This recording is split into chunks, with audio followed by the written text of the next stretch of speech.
नमस्कार दोस्तों, welcome to my channel the corrective show, जहां एवरी संडे मैं लेकर आती हूं न्यूमरोलॉजी, एस्ट्रोलॉजी, फेंग शुई और वास्तु से जुड़ी कुछ इंटरेस्टिंग और इन्फॉर्मेटिव वीडियोस। इसी को आगे बढ़ाते हुए आज के वीडियो में हम बात करेंगे, अगर आप अपना सिग्नेचर या नाम की स्पेलिंग इंग्लिश में लिखते हैं तो आपके नाम की स्पेलिंग आपके लिए एक गेम चेंजर की तरह साबित हो सकती है। क्योंकि दोस्तों, किसी भी शब्द को अगर आप हिंदी में लिखते हैं तो उसका अर्थ कुछ और होता है, और अगर उसी शब्द को इंग्लिश में लिखा जाए तो उसका अर्थ पूरी तरह से बदल जाता है। अब आपके मन में ये सवाल उठना लाजमी है कि ऐसा क्यों? तो मैं आपको बताना चाहूँगी कि ऐसा इसलिए फ्रेंड्स, क्योंकि अकॉर्डिंग टू न्यूमरोलॉजी इंग्लिश के हर एक अल्फ़ाबेट की अपनी एक न्यूमरिक वैल्यू होती है। Let's say for example R की वैल्यू माना गया है 2 और क्यू की वैल्यू मानी गई है 1, और इसी तरह से बाकी अल्फ़ाबेट्स का अपना अपना एक डिफरेंट नंबर होता है। अब जब एक न्यूमरोलॉजिस्ट आपके नाम की करेक्शन करेगा तो उसका सबसे पहला काम यही होगा कि वह आपके नाम में इंक्लूड हुए अल्फ़ाबेट्स को ऐड करके एक सिंगल डिजिट में कन्वर्ट करने के बाद ये चेक करेगा कि आपका ये नेम नंबर शनि या राहु का नंबर तो नहीं है, या फिर ये नंबर आपके साइकिक नंबर और डेस्टिनी नंबर का एनिमी नंबर तो नहीं। इसी तरह नेक्स्ट स्टेप की चेकिंग इस चीज़ को लेकर की जाएगी कि जो नाम आपके साथ जुड़कर आपकी डेट ऑफ बर्थ के अकॉर्डिंग लोशु चार्ट में आपका राजयोग बनाने और जीवन में नई नई ऊंचाइयों पर ले जाने में सक्षम है, कहीं वह आपका काल सर्प योग तो नहीं बना रहा।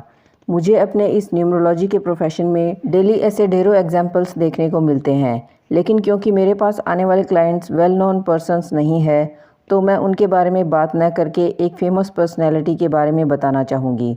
जी हाँ फ्रेंड्स, फिल्म एक्टर गोविंदा का नाम तो आपने सुना ही होगा। उनके करियर के शुरुआती टाइम में उन्हें काफ़ी अप्स एंड डाउन्स फेस करने पड़े, क्योंकि उनका पुराना नाम गोविंद था। संघर्ष के उस दौर में उन्हें किसी ने सलाह दी कि अपने नाम गोविंद के आगे एक ए ऐड करके लिखा करे, और गोविंदा ने इसे माना और अपना नाम गोविंद से गोविंदा लिखने लगे।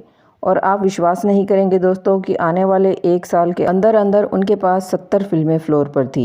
इसके बाद उन्होंने फिर कभी पीछे मुड़कर नहीं देखा और लगातार 10 साल तक इंडियन फिल्म इंडस्ट्री में हीरो बनकर राज किया। ये तो न्यूमरोलॉजी का एक ही एग्जाम्पल है, ऐसे हज़ारों उदाहरण भरे पड़े हैं, जैसे अक्षय कुमार, काजोल, आयुष्मान खुराना, अभिषेक ए Bachchan, Ajay Devgan, Hrithik Roshan and so on. दोस्तों, हम सभी की लाइफ जन्म से लेकर मृत्यु तक नंबर्स की वाइब्रेशन से निरंतर जुड़ी रहती है। घड़ी की सेकंड की सुई से शुरू होकर मिनट, घंटा, दिन, महीना और साल। इसी कारण इन नंबर्स को यूनिवर्स की कोड लैंग्वेज भी कहा जाता है। बस हमें इनको पढ़ना आना चाहिए। आपने कभी इस बात पर गौर किया है कि आप 10 लोगों के बीच में बैठे हैं और किसी ने आपका नाम पुकारा तो उन 10 लोगों में से सिर्फ आप ही हैं जो मुड़कर देखेंगे। इसका कारण ये है फ्रेंड्स कि आपके नेम नंबर की वाइब्रेशंस आपके साथ जन्म से ही जुड़ी हुई है, क्योंकि हमारा शरीर 70% पानी से बना हुआ है, और जिस तरह से पानी से भरे किसी बर्तन को हल्का सा भी हिला दें या उस पानी को हल्का सा टच कर दें तो उसमें छोटी बड़ी लहरें बनने लगेगी। ठीक ऐसा ही हमारे शरीर के भीतर जो वाटर मॉलिक्यूल्स हैं उनके साथ भी होता है। इसे हम एक दूसरे उदाहरण से ज़्यादा अच्छे से समझ सकते हैं। जैसे किसी के नाम का टोटल 8 पर आ रहा है तो इसके इम्पैक्ट को हम पानी में फेंके गए एक बड़े पत्थर की तरह देखेंगे, क्योंकि ये नंबर शनि ग्रह को रिप्रेजेंट करता है। और ये सभी अच्छे से जानते हैं कि शनि ग्रह हमारी लाइफ में पानी से बनी बड़ी बड़ी लहरों की तरह बड़े बड़े स्पीड ब्रेकर्स को लेकर आता है और हमारी प्रोग्रेस की स्पीड को एकदम स्लो करके रखता है। लेकिन इसके बिल्कुल अपोजिट, अगर आपके नेम नंबर का टोटल 1 पर आता है तो चूंकि इसका रूलिंग प्लैनेट सूर्य को माना गया है और इसका इम्पैक्ट पानी पर उठी छोटी छोटी लहरों की तरह होगा, जो हवा के हल्के झोंके से अपने आप ही बन जाती है और शांत भी हो जाती है।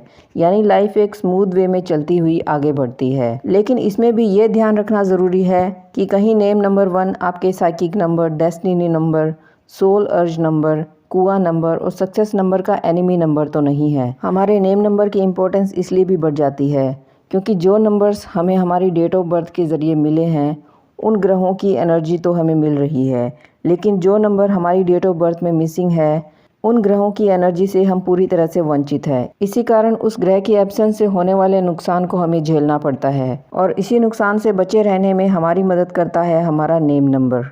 अब जैसे आपकी डेट ऑफ बर्थ में नंबर 5 मिसिंग है तो आपका न्यूमरोलॉजिस्ट नंबर 5 की कमी को दूर करने के लिए आपके नेम नंबर के टोटल को 5 पर लेकर जाने के लिए आपके नेम की स्पेलिंग में ज़रूरी फेरबदल करेगा। इसके लिए उसे ये भी ध्यान रखना ज़रूरी है कि आपके नेम नंबर का ये जो टोटल 5 मिला है वो किन 2 नंबर्स का टोटल है। जैसे कि ये टोटल 14 का भी हो सकता है, 32 का भी, 23 का भी, 50 का भी या फिर 41 का भी टोटल 5 ही बनता है। सिंगल 5 को बनाने वाले ये जो 2 डबल डिजिट्स हैं ये आपकी डेट ऑफ बर्थ के साथ सही से सिंक्रोनाइज होने चाहिए, अदरवाइज़ उनका भी इल इफ़ेक्ट आपकी लाइफ में देखने को मिल सकता है। नेम नंबर करेक्शन में 2 नाम वाले केसेस भी देखे जाते हैं, जैसे एक घर का नाम जिसे निक नेम या पेट नेम भी कहा जाता है और दूसरा ऑफिशियल डॉक्यूमेंट्स में जो नाम लिखा जाता है वो।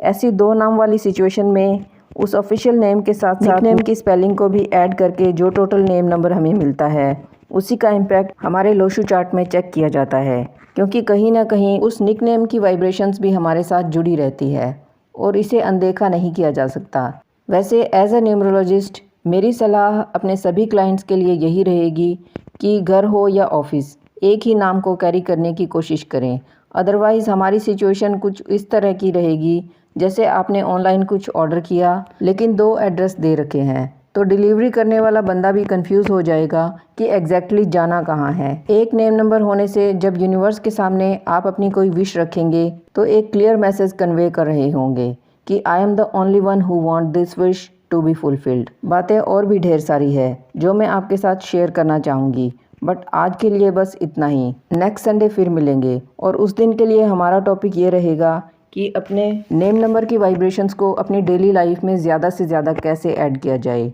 और अपनी विशेस को पूरा करने के लिए इसका फ़ायदा उठाया जाए।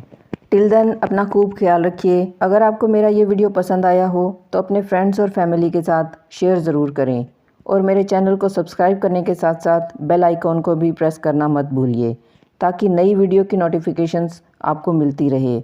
और हाँ फ्रेंड्स, मेरे चैनल पर विज़िट करने के लिए थैंक यू सो मच।